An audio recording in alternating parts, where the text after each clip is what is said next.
मित्रों, जोहार, नमस्कार, सभी को शुभकामनाएं। आज हम आपके सामने पित्ताशय की पथरी के उपचार के संबंध में फिर से हाजिर हैं। जैसा कि पिछली बार आपसे वायदा किया था, पित्ताशय की पथरी के बारे में उपचार आपको बताया जाएगा। आपको पिछली बार पित्ताशय की पथरी के बारे में बेसिक जानकारी, मौलिक जानकारी दी गई थी, जिसमें आपको बताया गया था, आपको अच्छी तरह से याद होगा कि पित्ताशय की पथरी क्या होती है। वास्तव में पित्ताशय की पथरी नहीं होती है, बल्कि पित्त और दूसरे द्रव्य, कोलेस्ट्रॉल आदि से जो द्रव्य जम जाते हैं, सूख जाते हैं, वही पथरी जैसे नजर आते हैं। और उनको गला करके और वापस लिक्विड बनाया जा सकता है। और जब वो लिक्विड बन जाते हैं, गल जाते हैं, जब जांच कराई जाती है, सोनोग्राफी, अल्ट्रासाउंड, तो वो पथरी वहां पर नजर नहीं आती है। तो उसको कहते हैं कि पित्ताशय की पथरी का उपचार हो गया है। इसी को उपचार कहते हैं। मैंने पिछली बार भी बताया था, फिर से दोहरा दूं कि पित्ताशय की पथरी को बाहर निकालने का कोई उपाय नहीं है। सिर्फ आधुनिक चिकित्सा पद्धति के अंदर पित्ताशय को ही काट कर फेंक दिया जाता है।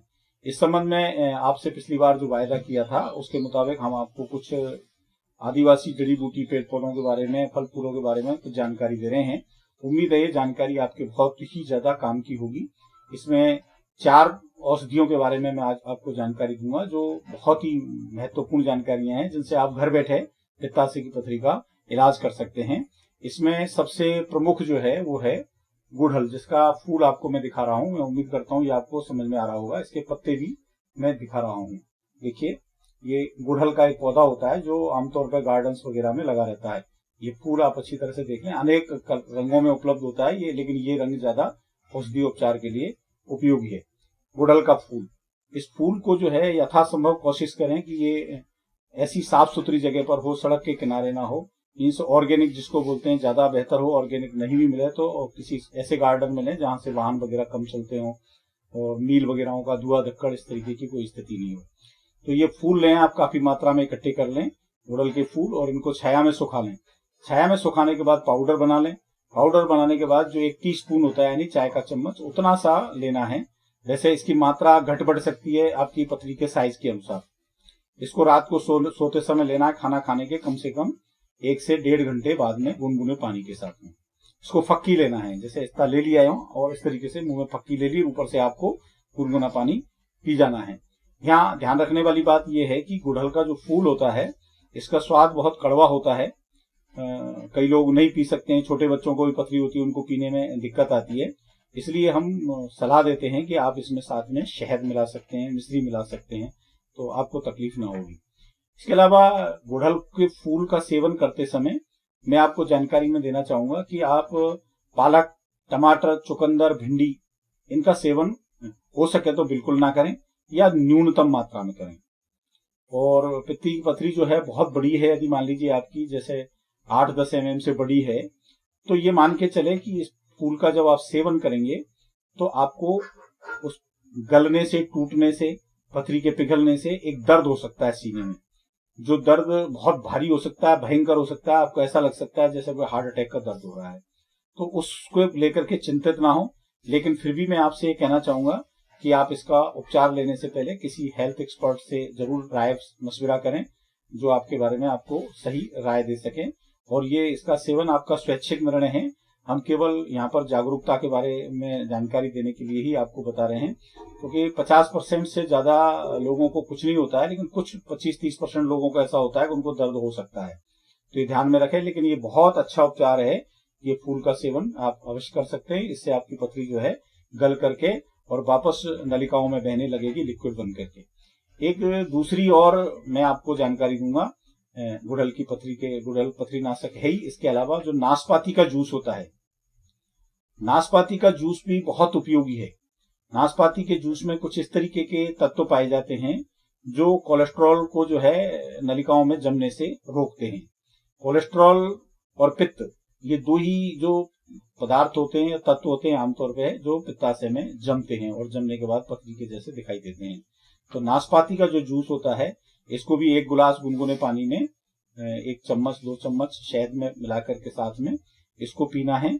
और इसको पीने के लिए पथरी जो है बिल्कुल गलने लगेगी और यहाँ तक भी अनुभव है, बहुत सारे अनुभवी हमारे बुजुर्गों का पुरातन अनुभव है कि नाशपाती का जूस पीने से केवल पित्ताशय की पथरी गलती ही नहीं है, बल्कि गल जाने के बाद जब समाप्त हो जाती है तो दोबारा बनने से भी रोकती है। यहाँ बल्कि मैं जो जड़ी बूटियां आपको बता रहा हूँ, जो भी इन सभी में दोनों गुण पाए जाते हैं। पहले तो ये गलाती हैं, उसके बाद दोबारा नहीं बनने देती हैं। तो नाशपाती का जूस आप नियमित रूप से तब तक पी सकते हैं जब तक कि आपकी पथरी पूरी तरह से गल ना जाए। और एक तीसरी जड़ी बूटी के बारे में आपको जानकारी दूंगा जो बहुत ही उपयोगी है, जो पित्ताशय की पथरी को गलाने में और उसको वापस जो है लिक्विड बनाने में बहुत ही उपयोगी है। वो है सेब, यानी सेब का जूस। सेब के जूस में प्राकृतिक रूप से ऐसा गुण होता है कि पित्त की पथरी को वो गला देता है। लेकिन इसको और ज्यादा प्रभावी बनाने के लिए, जो सेब का जूस होता है उसको ज्यादा प्रभावी बनाने के लिए हम सेब का सिरका साथ में उपयोग करते हैं। यदि 100 से 150 ml जो जूस लिया जाए सेब का, उसमें 1 चम्मच सिरका सेब का ले लिया जाए। कभी भी सेब के सिरका को आप अकेला उपयोग नहीं करें। यहाँ विशेष रूप से ध्यान देने वाली बात है, सेब के सिरका का आप अकेले कभी भी उपयोग ना करें।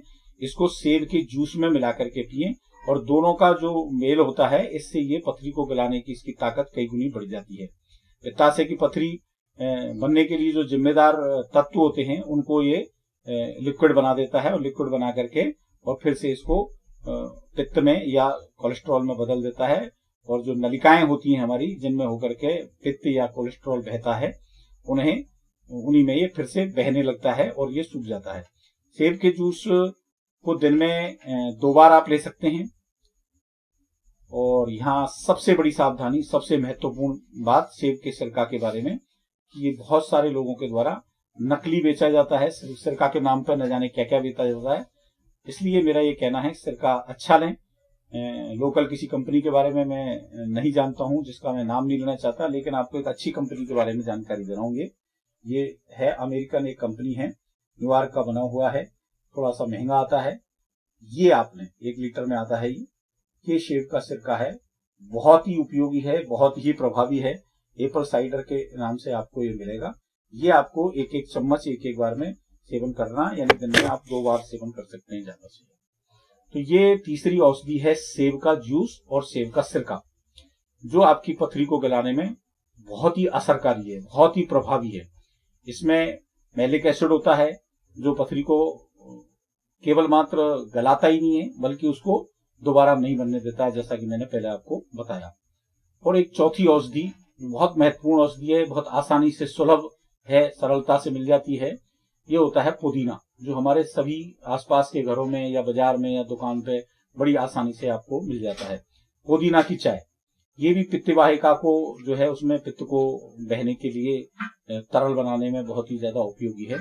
इसकी पत्तियों की चाय बनानी है आपको, तो गॉल ब्लैडर यानी कि जो है पित्ताशय की पथरी को पिघलाने में बहुत ही ज्यादा उपयोगी है।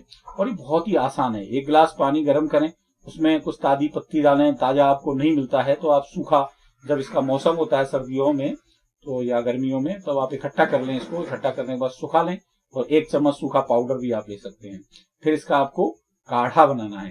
काढ़ा बनाने के कई सिद्धांत होते हैं, लेकिन कोई में 4 गुना पानी लेते हैं, किसी में 8 गुना लेते हैं, किसी में 3 गुना लेते हैं। लेकिन इसमें आपको इतना सा ही बताऊंगा मैं कि जैसे 200 ml पानी लें और करीब 1/3 बच जाए, तो उसको आपको चाय की तरह गुनगुना पीना है। इसमें भी आप इसको थोड़ा सा स्वादिष्ट बनाने के लिए शहद मिला सकते हैं। इसको दिन में कम से कम 2 बार पिएं।